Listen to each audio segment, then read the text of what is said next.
La última presentación va a correr a cargo del profesor Jesús Rodríguez Santiago, de la Universidad Politécnica de Madrid. Jesús Rodríguez Santiago es director de I+D+I en Dragados hasta el año 2012 y director gerente de la PTEC, de la Plataforma Tecnológica Española de Construcción, hasta el año 2018. Es chairman del grupo de expertos del proyecto europeo I+D+I Forest Resilient Transport Network, profesor titular de estructuras en la Escuela Técnica Superior de la Universidad Politécnica de Madrid, presidente del Comité Técnico de Normalización 140 del Subcomité 2 Eurocódigo 2, y ha realizado numerosas aportaciones irrelevantes, como se han comentado ya algunas, en el campo de la evaluación de estructuras, de la evaluación estructural de estructuras de hormigón dañadas por corrosión de sus armaduras. El título de la ponencia que va a dar ahora es Investigación e innovación en construcción, colaboración en los últimos 25 años.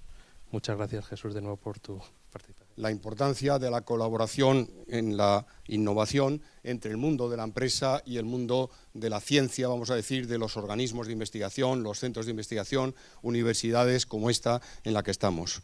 En mi vida profesional de las últimas décadas lo he podido vivir y considero que es absolutamente imprescindible esa colaboración para poder, de alguna manera, responder a los retos que tiene esta sociedad, en lo que nos toca a nosotros, y en concreto a mejorar la competitividad en el sector, en este caso de la construcción. Esa colaboración se ha llevado a cabo y se lleva a cabo de forma puntual, a través de los llamados proyectos de investigación, contratos de colaboración, etcétera. Pero no es suficiente, requiere crear una cultura diferente y para ello la experiencia de las plataformas tecnológicas y otros foros han sido fundamental para crear ese ámbito de colaboración entre el mundo de la ciencia y el mundo de la empresa por el que finalmente pasa la innovación. Uno sin el otro no puede funcionar. ¿Y qué ha pasado en la historia reciente para ilustrar esta única idea? Pues en la última década del siglo XX, que es de donde partí mi reflexión, pues fue una década muy interesante porque nos incorporamos a la Unión Europea y eso nos permitió el entrar en juego en actividades como los proyectos de investigación europeos, que si bien permitían por un lado algunos desarrollos tecnológicos, lo que fundamentalmente ha permitido o permitió es establecer una red de contactos y establecer una red de colaboraciones y de conocimientos de personas en el mundo de las empresas, en el mundo de la investigación, de las universidades y los centros de investigación. En ese periodo se hicieron algunos proyectos, y cito alguno a título de ejemplo, también la herramienta de la llamada programa Eureka, que nos permitía trabajar y que a nivel internacional y que también hemos vivido algún ejemplo. De esa década quisiera poner de manifiesto siempre desde mis vivencias, que obviamente no pretenden ser representativas de todo lo que ocurrió, el establecimiento de un club de amigos, que yo le he llamado, que es el grupo ENCOR, que fue un grupo que se estableció entre las principales empresas constructoras de Europa para coordinarnos en actividades de investigación y desarrollo. En este periodo hay que reconocer que la participación española, tanto de universidades y centros de investigación como de empresas, fue muy reducida. Es en el comienzo del siglo actual donde existe una explosión de posibilidades de colaboración público-privada entre empresas y centros de investigación y universidades en distintas experiencias. Por un lado, los grandes proyectos, tanto a nivel europeo, proyectos integrados, a nivel nacional con los llamados singulares estratégicos, con los proyectos CENIT, que permitieron distintos desarrollos que solo he puesto algún ejemplo. Pero jugaron un papel fundamental la idea que nació de la Comisión Europea de poner en marcha las llamadas plataformas tecnológicas, que cada sector que quiso se sumó a esta iniciativa y que era sentarse juntos todo el sector, empresas, centros de investigación, clientes, etcétera, y poder definir un poco una visión de futuro y qué líneas de I+D eran necesarias para alcanzar ese futuro. Y en ese sentido, la plataforma de la construcción, no la única, a nivel europeo, que es la ECTP, o la plataforma de la construcción española, no la única, porque hay otras plataformas en nuestro sector que también han jugado ese papel, pues han cubierto una función fundamental en esa única idea que os quiero transmitir. Al pairo, fundamentalmente, de la plataforma europea, pues surgieron unas iniciativas muy potentes. La más relevante ha sido la de eficiencia energética en los edificios, que ha permitido conseguir que la Unión Europea dotara de un programa muy amplio y muy potente económicamente para poder presentar proyectos de investigación entre los distintos actores europeos en el tema de eficiencia energética de edificios. Esto nos vino muy al filo de la crisis que se estaba sufriendo, siendo la energía y siendo, por otro lado, el edificio el principal consumidor de energía. Hubo otra experiencia de menor calado, que tuvo más dificultad a sacar adelante en el campo de las infraestructuras del transporte, REFINE,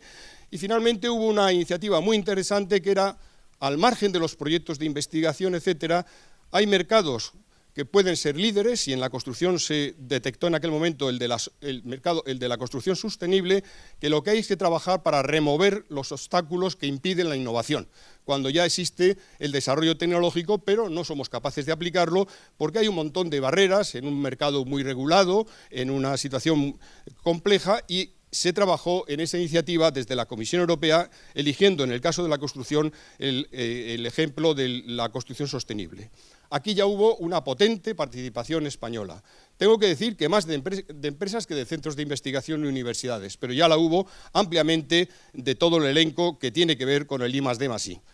Bien, la segunda década, que es en la que estamos, pues a nivel de España se continúa con actividades de grandes proyectos, con la dificultad de que la financiación pública disponible ha sido muy inferior, y cito algunos de los ejemplos. Considero que la Plataforma Tecnológica Española de la Construcción ha jugado un papel importante, impulsando la internalización de la I+D de muchos de sus miembros, impulsando la innovación y contribuyendo a la mejora del sector desde la perspectiva del I+D+I, un sector que ha estado muy denostado con la crisis y que se le considera como el sector del ladrillo, pero que es un sector en el que realmente no se conoce muchas veces, porque no lo vendemos bien desde el sector, la cantidad de innovación que se ha desarrollado en las últimas décadas. Y en el caso de la innovación específicamente, pues se ha trabajado pues, en la relación contratación pública e innovación, tema muy complicado. Ahora la nueva directiva aplicada ya a la reglamentación española pues abre oportunidades, todos los temas de patentes, protección de la innovación, la cultura innovadora en la empresa y en las administraciones públicas como grandes clientes, y otro tema muy interesante que es la evaluación técnica y el aseguramiento, la relación con las empresas de seguros de lo que es novedoso, de la innovación. Y a nivel internacional, pues se ha seguido trabajando en grandes proyectos, fundamentalmente en la línea más dotada, que era la de eficiencia energética de edificios, aunque ha habido algunos ejemplos en otros ámbitos. La plataforma europea pues, ha intentado actualizarse con nuevos grupos de trabajo en los temas de envejecimiento activo y adaptación del entorno al mismo, en el tema de eficiencia energética de edificios, el tema de patrimonio, el tema de infraestructura del transporte y movilidad y materiales y sostenibilidad. Desde España hemos liderado una red de plataformas nacionales en distintos países europeos, complementaria a la propia plataforma europea. Se ha trabajado en una iniciativa de infraestructuras del transporte, en una acción de apoyo, y destacaría la colaboración con algunos ejemplos de entre Estados Unidos y Europa, que la considero fundamental de cara al futuro. Como ejemplo cito pues, una Aeranet que ha habido de carreteras, donde se ha trabajado con socios europeos y americanos, la selección por parte de la Comisión Europea de algunos proyectos gemelos, que lo que se hace es trabajar con cierta colaboración o coordinación con proyectos americanos, o los propios simposios que se han promovido, como el que yo tuve ocasión de participar, en el que se puso en valor la experiencia de hasta qué punto aplicábamos los resultados de la investigación al cambio, a la innovación, en este caso nuevamente en las infraestructuras del transporte. Bien, el futuro, y es mi reflexión final, en mi opinión sigue pasando por potenciar la colaboración entre el mundo privado y el mundo público. En vísperas de la aprobación de todo el movimiento que hemos vivido en la universidad con Bolonia y demás, pues en la escuela en la que yo he dado clase, pues se veía, estamos prostituyéndonos, nos estamos vendiendo para la empresa, para la industria. Ese tema hay que cambiarlo radicalmente. Tiene que haber una potente colaboración entre los mejores de las empresas y de las organizaciones de investigación. La colaboración tiene que ser a nivel internacional, se ha dicho aquí desde otras perspectivas, y no solo europea, que es la que se nos facilita fundamentalmente en el marco europeo, tiene que ser con otros continentes, y esa innovación pasa por temas que son auténticos retos, como es el tema medioambiental, todo el tema de la economía circular, el propio cambio climático, que parece que es una realidad, que no es un sueño, toda la transformación digital, que la tenemos ya metida, que el sector de la construcción no se puede quedar ajeno y no se está quedando ajeno, pero va a suponer un cambio radical en muchas formas de funcionar, como lo está suponiendo en otros sectores. La integración de iniciativas que vienen de pequeñas empresas o start-up en las grandes corporaciones o grandes empresas, y hay bastantes ejemplos que están funcionando en otros sectores y en el nuestro, y terminaría transmitiendo una idea que, dado que la administración pública es el gran comprador de una parte importante de lo que hacemos en construcción, la vivienda no residencial y toda la parte de infraestructuras, etcétera, es fundamental que la innovación se demande desde el lado del comprador, y en ese sentido herramientas como la compra pública de tecnología innovadora, que no ha terminado de tirar, al menos en nuestro sector, es fundamental. Termino porque dije que solo era una idea, agradeciendo a la revista Hormigón Acero.